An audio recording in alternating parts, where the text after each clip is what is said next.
Welcome home to Dogaholic. Pull up a chair, grab a warm cup of coffee, and take a good look at the soul sitting at your feet right now. Most of us spend years with our dogs. We feed them, we walk them, we talk to them like family.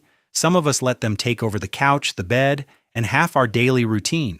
But even with all that love, many dog owners still carry the same quiet question. Do you really know how much I love you? And do I truly understand what you're trying to tell me? That question matters more than most people realize, because living with a dog is not the same thing as fully knowing a dog. Today we're going beyond sit, stay, and good boy. We're going deeper into canine behavior, canine emotion, and the science of connection. We're going to look at what your dog is communicating every single day through eye contact, touch, scent, movement, voice, and trust.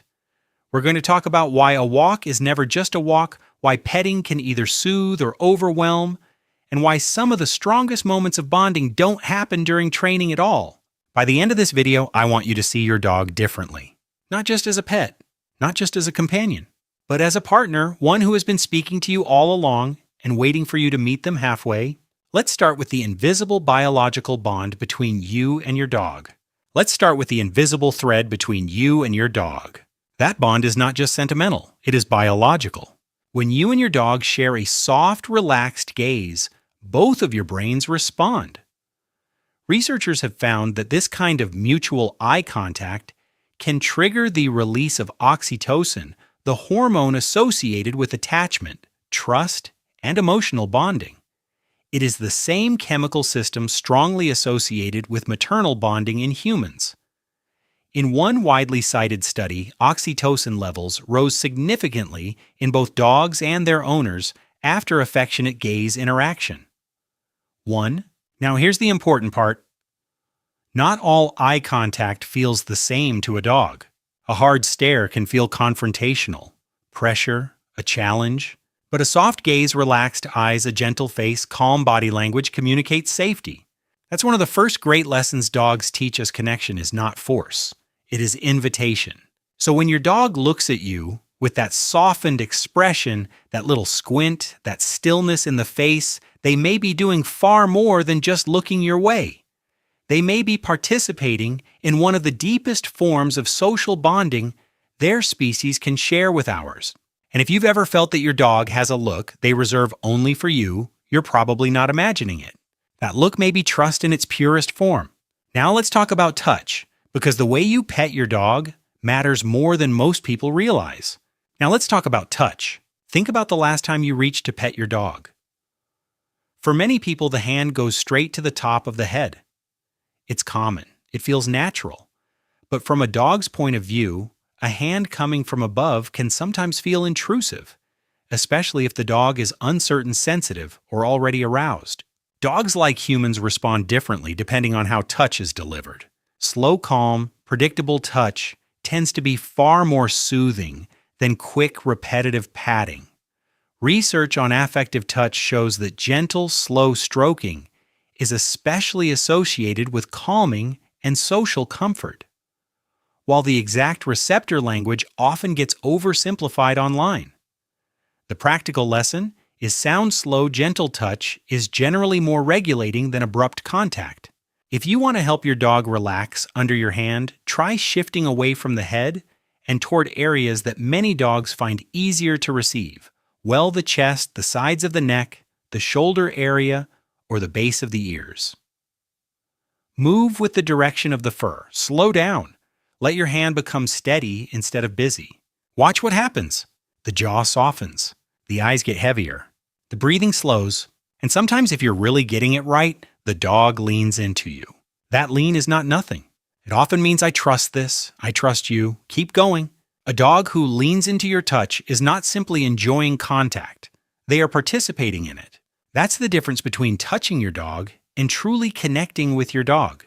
To really understand your dog, we have to talk about scent, because smell is how they make sense of the world.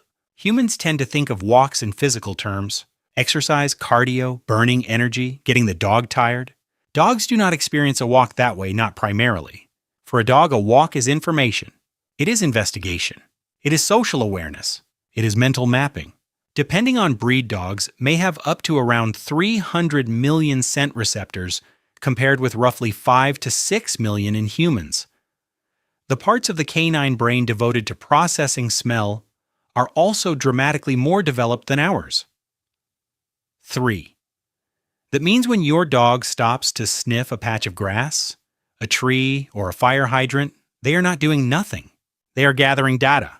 They are reading who has been there, what animal passed by, whether another dog was stressed, healthy, female, male, familiar, or new.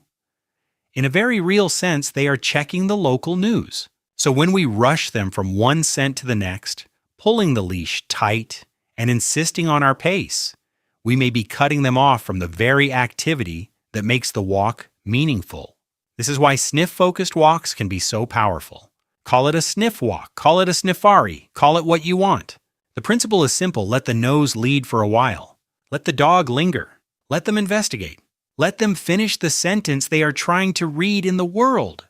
Emerging welfare research and reviews on scent-based activities suggest that sniffing and olfactory enrichment can support calmer behavior engagement and overall well-being in dogs. 4. So the next time your dog pauses, consider this. They may not be delaying the walk. They may be finally enjoying it. Let's move to your voice, because your dog is listening to far more than just the words you say. Now let's move to something your dog studies every day: your voice. Dogs do not only hear sound, they listen for alignment. Research on canine speech processing shows that dogs separate what we say from how we say it. Word, meaning, and emotional tone are processed differently, and reward responses are strongest when those two things match. 5. That means if you say good boy but you say it with a flat, distracted tone while looking at your phone, your dog receives a mixed message. The words say praise. The tone says absence.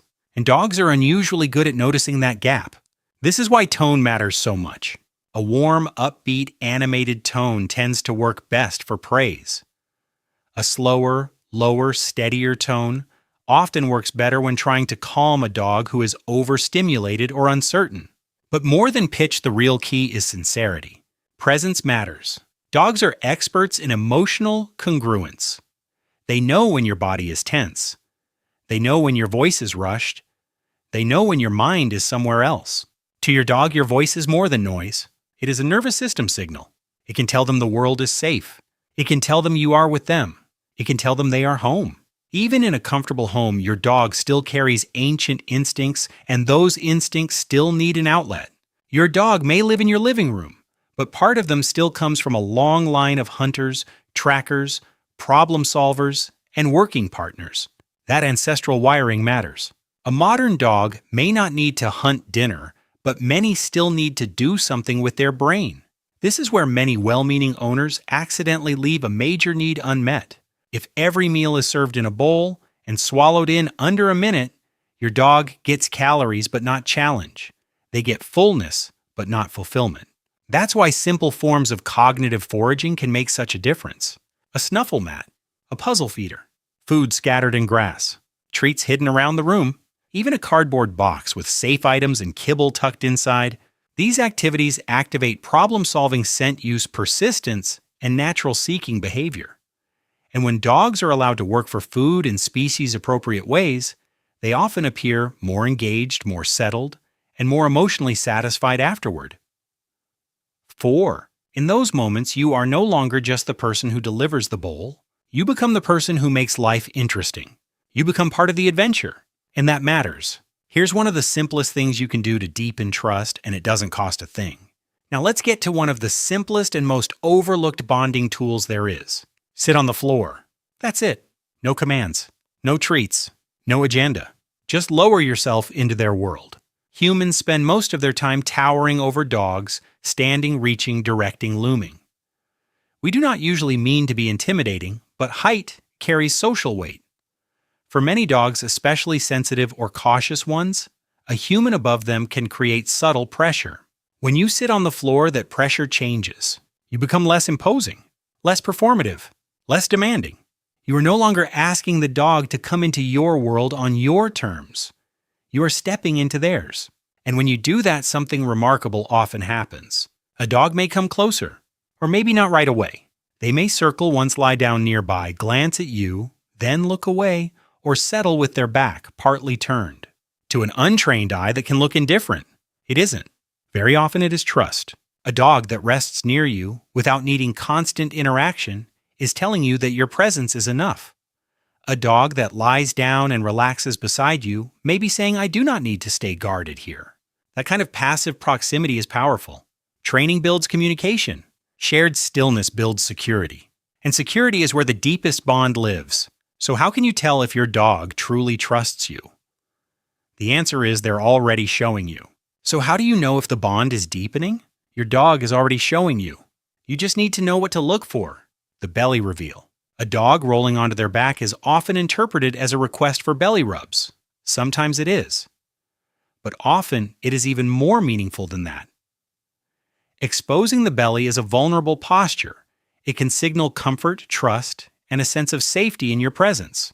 Bringing you treasured objects. When your dog carries over a slobbery toy, a favorite ball, or some prized possession and drops it near you, they are not always just asking for play. They may also be sharing resources.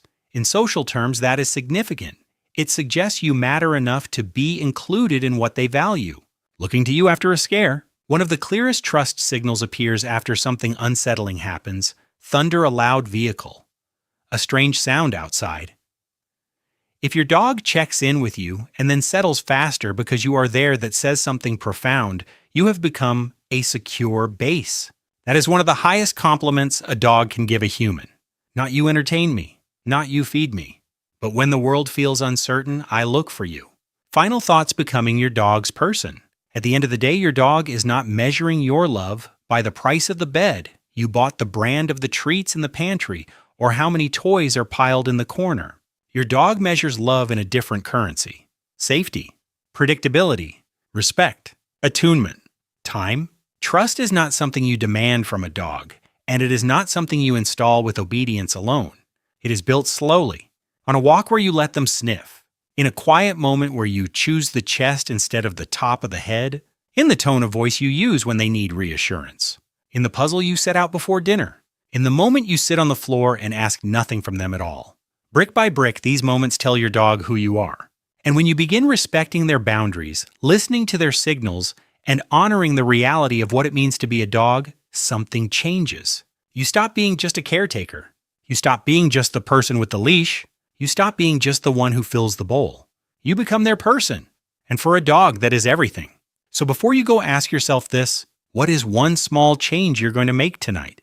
Will you slow down on the walk and let your dog sniff longer? Will you sit on the floor for 5 quiet minutes? Will you change the way you use your hands, your voice, your pace? Pick one. Start there. Because the strongest bonds are rarely built through grand gestures. They are built in small moments repeated with love. And your dog has been ready for that all along.